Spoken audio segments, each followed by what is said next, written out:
Assalamualaikum warahmatullahi wabarakatuh. Selamat pagi dan salam sejahtera bagi kita semua. Kami dari kelompok 2 yang beranggotakan Indria Natasha, Dasiri, Devi Ermawati Pohan, Denada Ade Luis, Kenny Afrianis, Fauzi Alpariji Tanjung, dan Rahmi Fitriani.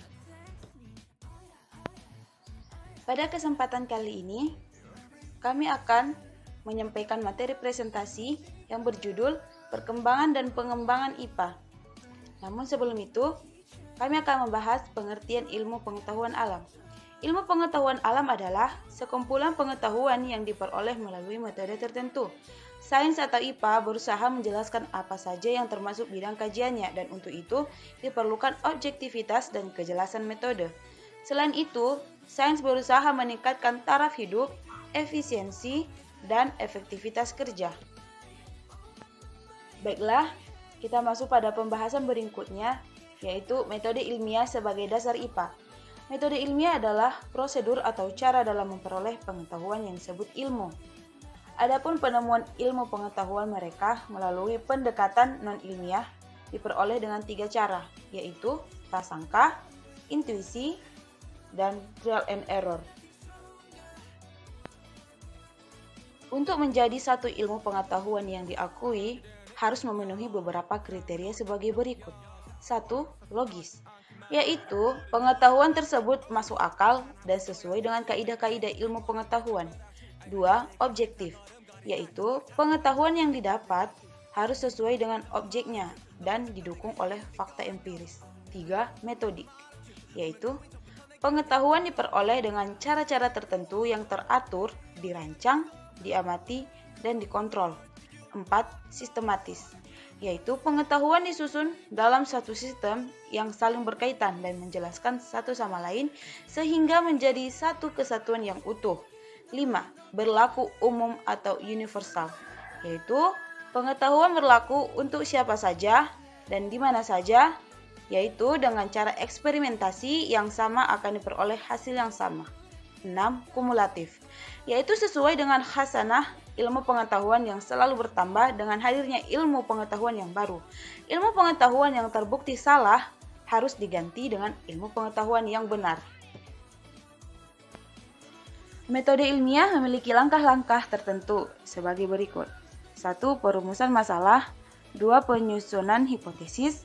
3. Pengujian hipotesis. 4. Penarikan kesimpulan. Berdasarkan logika, penarikan kesimpulan dibedakan menjadi 2 jenis, yaitu 1. Logika deduktif, cara berpikir di mana ditarik kesimpulan yang bersifat khusus dari pernyataan bersifat umum. 2. Logika induktif, terkait dengan empirisme, maksudnya butuh dukungan fakta. Masuk pada pembahasan berikutnya, sejarah perkembangan IPA. 1. Zaman purba. Pada zaman ini manusia telah mencapai kemampuan dasar untuk perkembangan ilmu pengetahuan, membedakan macam-macam hal, mengumpulkan berdasarkan kelompok, mendesain alat-alat bantu kerja, meningkatkan efisiensi, dan sebagainya.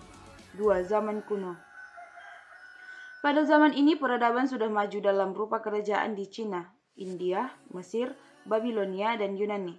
Kemampuan bahasa sudah berkembang amat baik, yang dapat dilihat dari kemajuan ilmu pengetahuan seperti matematika, astronomi, dan juga mitologi kuno, yang tak bisa dilepaskan dari manifestasi kerinduan manusia untuk mengerti gejala alam yang pada saat itu belum terpecahkan.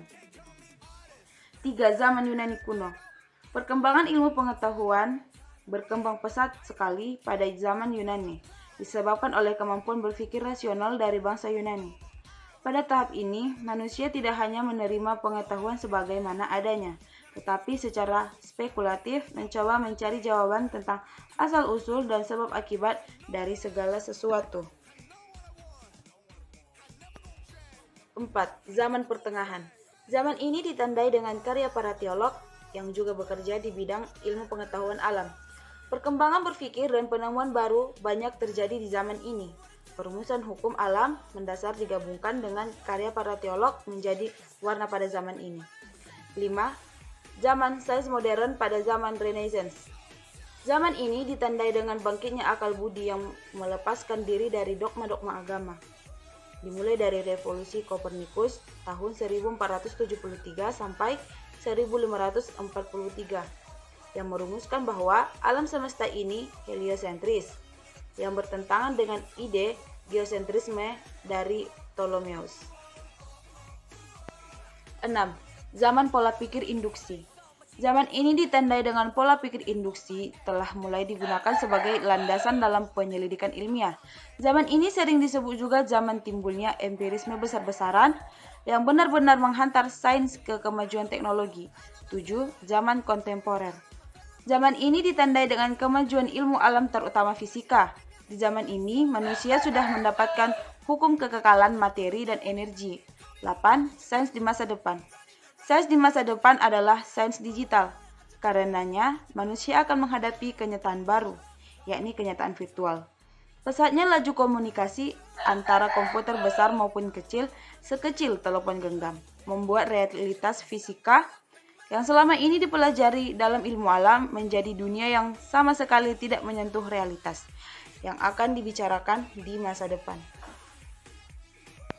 Untuk menjelaskan fenomena alam, maka perlu dilakukan pengamatan atau penelitian yang terus-menerus. Suatu penelitian tentu diperlukan landasan, pengamatan atau teori yang sudah ada. Landasan atau strata ilmu dapat dibagi atas 3, yaitu hipotesis, teori, hukum, dan dalil. Baiklah, masuk pada pembahasan berikutnya, yaitu ruang lingkup IPA dan pengembangannya. 1. Klasifikasi IPA.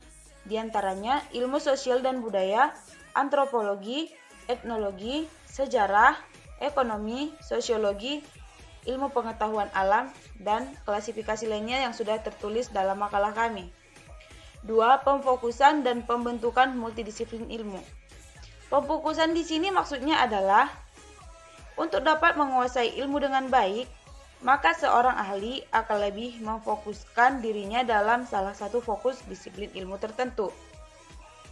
Multidisiplin ilmu maksudnya adalah merupakan pengetahuan yang cakupan pembahasannya menggunakan lebih dari satu kelompok disiplin ilmu, misal kelompok IPA dan IPS. Selanjutnya, IPA klasik dan IPA modern. IPA klasik merupakan suatu proses IPA di mana teori dan eksperimen memiliki peran saling melengkapi dan memperkuat. IPA klasik memiliki kajian yang bersifat makroskopik, yakni mengacu pada hal-hal yang berskala besar dan kaidah pengkajiannya menggunakan cara tradisional. IPA modern adalah suatu proses IPA di mana penekanan terhadap teori lebih banyak daripada praktek. IPA modern memiliki telaahan yang bersifat mikroskopik, yakni sesuatu yang bersifat detail dan berskala kecil. Selain itu, IPA modern menerapkan teori eksperimen di mana ia menggunakan teori yang telah ada untuk eksperimen selanjutnya.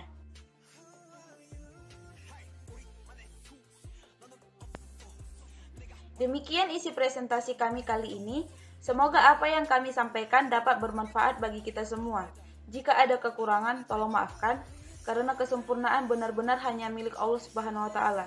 Akhirul kalam, subhanaka Allahumma wa bihamdika, ashhadu alla ilaha illa anta astaghfiruka wa atubu ilaik, wallahu muwaffiq ila aqwamit thoriq. Wassalamualaikum warahmatullahi wabarakatuh.